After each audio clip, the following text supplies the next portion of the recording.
What's up, fellow lords of gaming, and welcome back to another episode of The Good, the Bad, and the Ugly.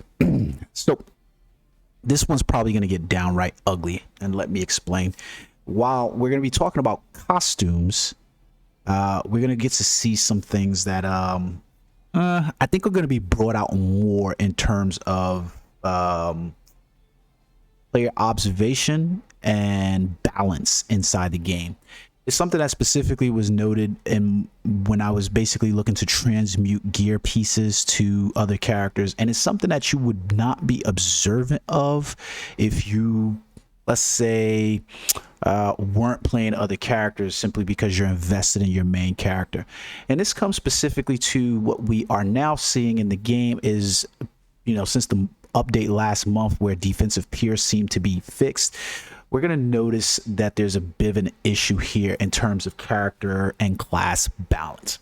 And let's specifically address costumes. Before we get into that, before we get into the ugly, rather, let's talk about the good inside the costumes. This is the hard part and say that there's good inside the costumes. Costumes in this game are probably going to be the most infuriating piece of item and has the most impact inside the game. When you look inside the cash shop, you already get to see what the draw on costumes are, the bad rates on costumes, the items that you're specifically trying to collect. They've even tried to do some things like the draw chance increase in order to balance those things out. Players are then left with the option in terms of acquiring those regional gear pieces that you really need in order to maximize your growth potential in the game, whether you're building for Xandurf, New Stark City, or you know, any one of the other specific gear pieces, right?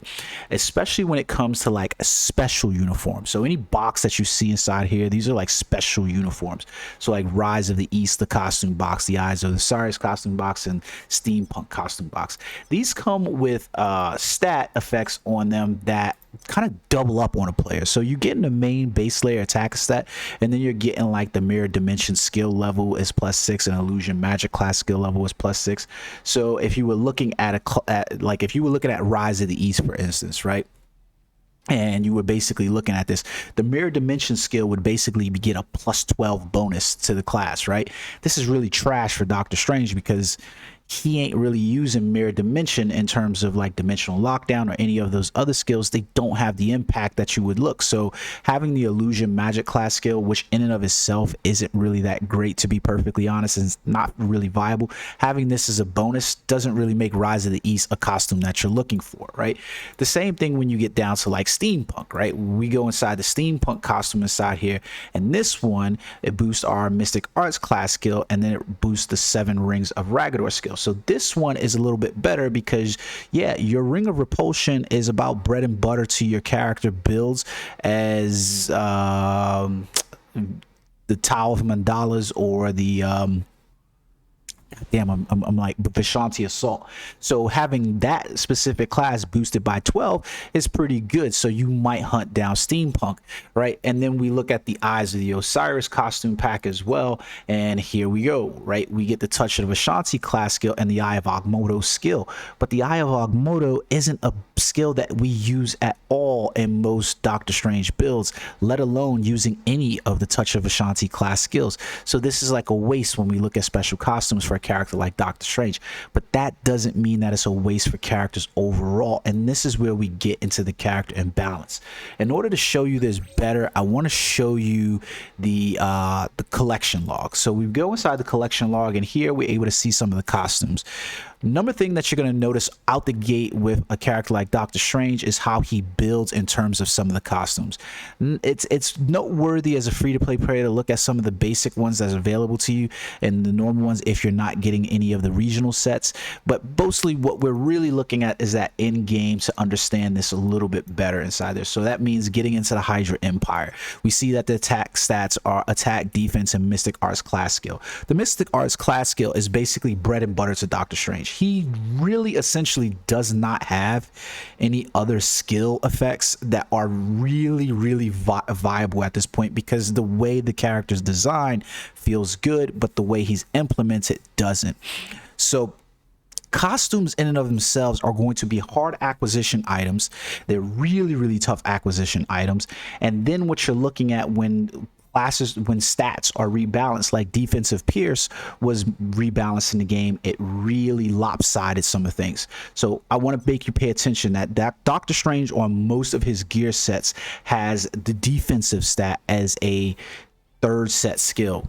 Well, here goes the problem. Defense doesn't mean shit in this game anymore, especially now that defensive Pierce has essentially been fixed, right? So when you look at a character like Doctor Strange and you see these defensive stats on almost all his gear pieces, you're basically looking at somewhat of a wasted stat. And what I mean is they're literally legitimately on all of his costume sets, except when you get to Savage Shadowland, where defensive Pierce and supervillain damage decreases there. So one of the things that I'm looking at right now in playing a character like Doctor Strange is trying to figure out, okay, where's the place for this character, right? Because defensive Pierce is legitimately one of those skills that you almost need to have, but he doesn't have defensive Pierce but on one of his costumes.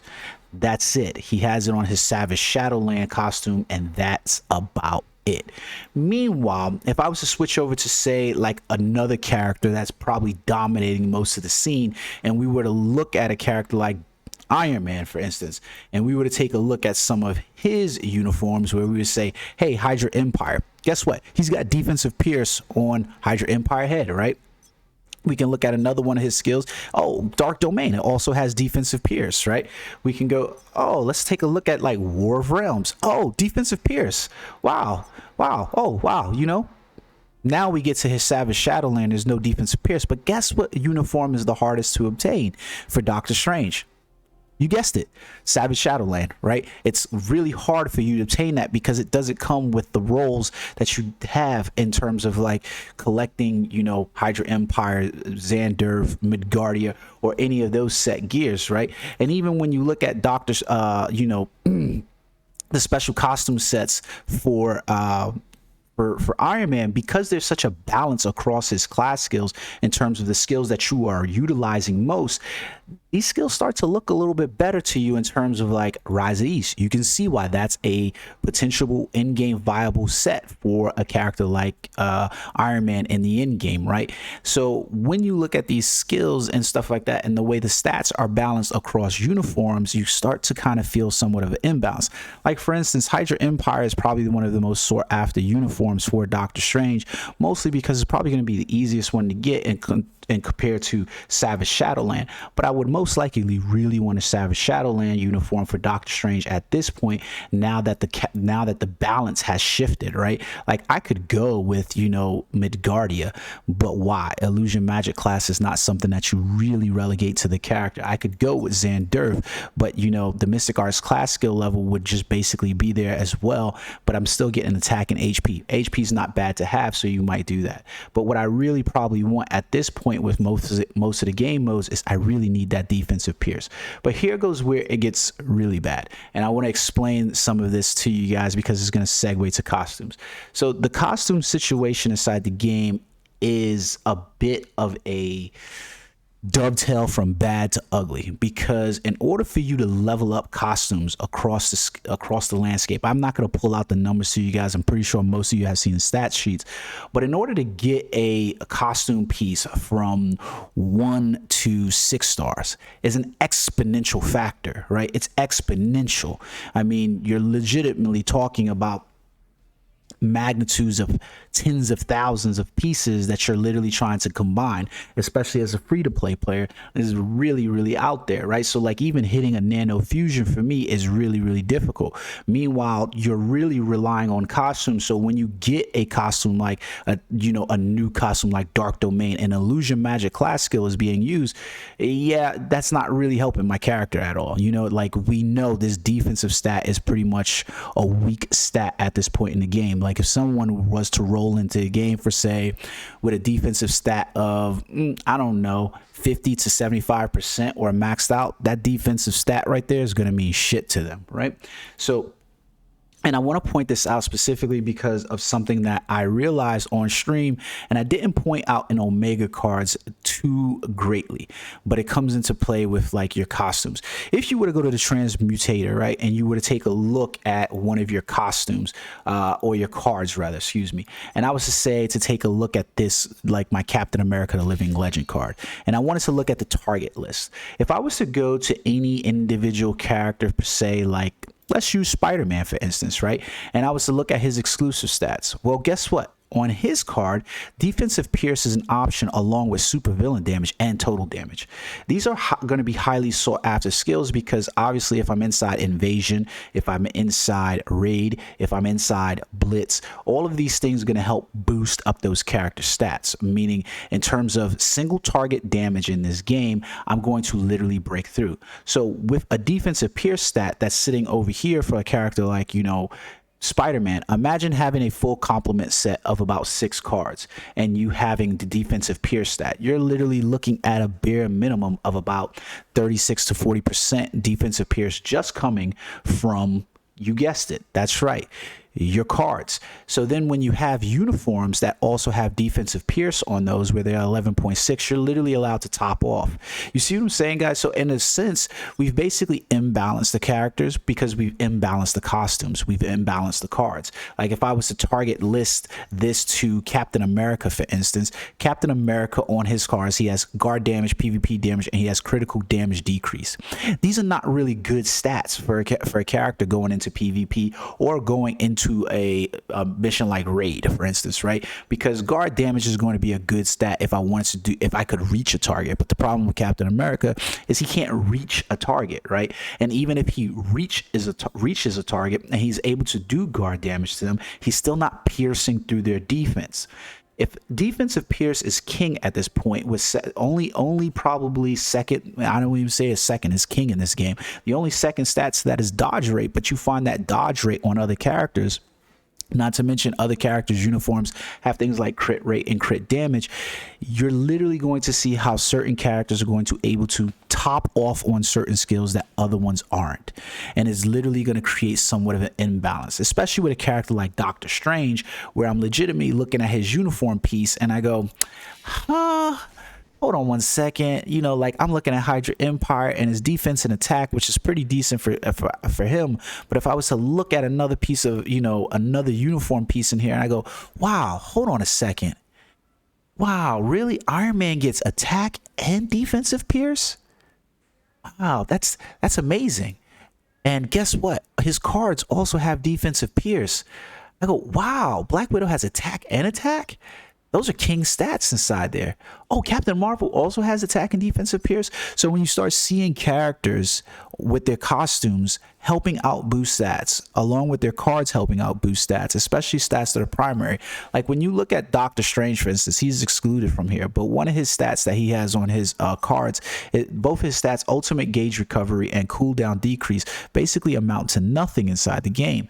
So when you start to pair those up with his uniforms, you start to see this big imbalance in the game. There's this huge area that needs improvement in terms of costumes, because looking at them overall, they really tear them down in a way that just doesn't make every character viable, even with the costumes that they have in play.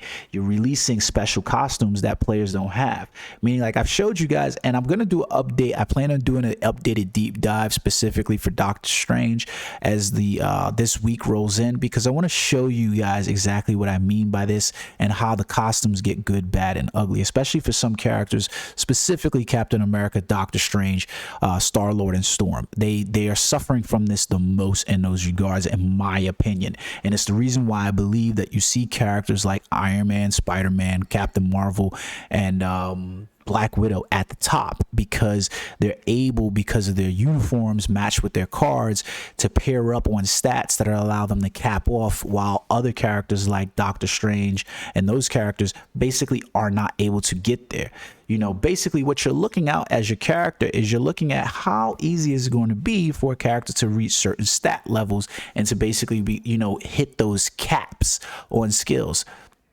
because the defensive pierce is not innate on any of his uniforms except for Savage Shadowland, I can only relegate myself to getting this stat on cores or, you know, costume roll pieces and stuff like that, and hoping for the luck of those things. But they're still not representative of a character already having them innately on their uniforms. You see what I hope you kind of understand what I'm saying. So there's the good for the costumes.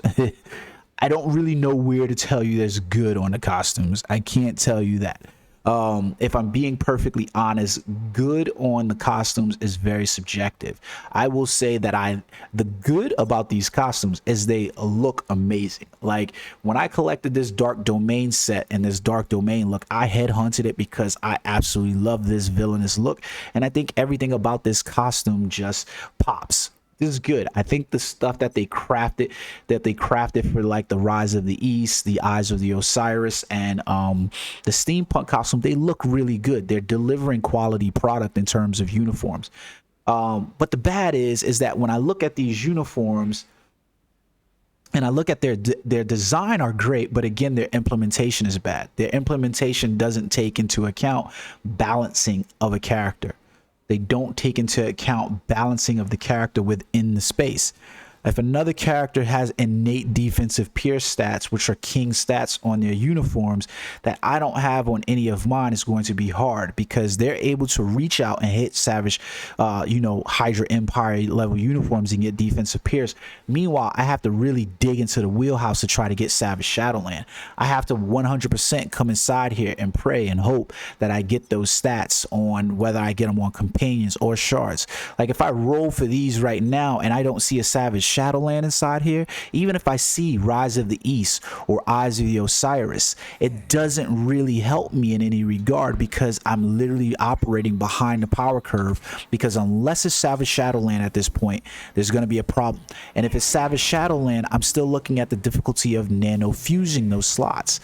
So we really run into a real big imbalance in costumes across characters. Now, people have been talking about the uniforms like this is a completely trash ass role for uniforms inside here. Now, one of the things people have been talking about is the companions and how some of the stats in here are basically going to allow certain classes to top off inside here.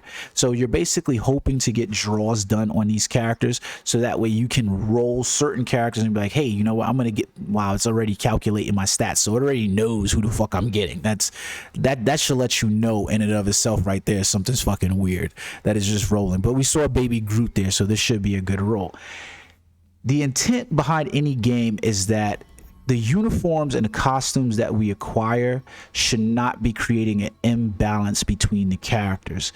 Certain characters should have innate abilities and innate stats that make them important, but not if you literally hinder those. Like for instance, Doctor Strange, this comes into more of for Doctor Strange, for instance, it comes more into the regards of like you've screwed up his skills enough alone that you haven't dealt with the imbalance that the costumes and his cards have created on the character. We're going to dive into that this week. I'm going to, literally dig into the meat of, characters, especially now that I can look and see and feel different things about the characters. So that way we can see those, because it really is important. So luckily, I got pretty lucky on this card because we literally got a 1-star Yondu. Didn't really care for him. And we actually got a 3-star Donna Ports. So that's not bad either. The point is, though, is that I'm going to be looking for those cards to see exactly where I'm getting, what I'm getting, rather, with those in terms of how they're boosting me up. I hope you guys understand basically what I'm going through with costumes inside here. It's not good. It's not good. As a free-to-play player, you don't want to be thinking that you're spending and investing a lot of time into leveling up a costume, get to the end, and then say, you know what?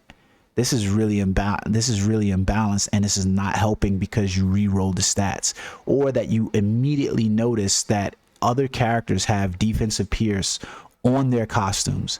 They have them on their cards, meaning they're allowed to hit that cap way easier than you. They don't have defensive pierce on caps or in Captain America, Doctor Strange. It's not on his cards. It's not on his costumes. It's not on you basically are nickeling and diming other places that everybody else are able to receive them in order to raise those levels. But we're gonna dig more deeply into this. But I feel like the costumes in this games, the designs of them are awesome. The implementation of the system is pretty bad, and specifically with the character balancing, and specifically with how long it's going to take players to get to this end level. You can't have this take 6 months to a year for me to get these uniforms and then they just be invalidated by changes that you've made. Defensive stat used to be okay because defensive pierce wasn't working. Now defensive pierce is working. Who the fuck wants to see a defensive stat on a uniform? Especially when I'm looking at other characters, they have attack and crit rate, they have attack and defensive pierce, they have attack and crit damage. Like these, they have attack and dodge rate. It doesn't make sense. There's no balance to some of these character skills. I hope you guys understand this, and we're going to definitely dig more deeply into it. Let me know what you think about this in the comment section below, because it's going to pan out and you watch and see. Until next time, guys, peace.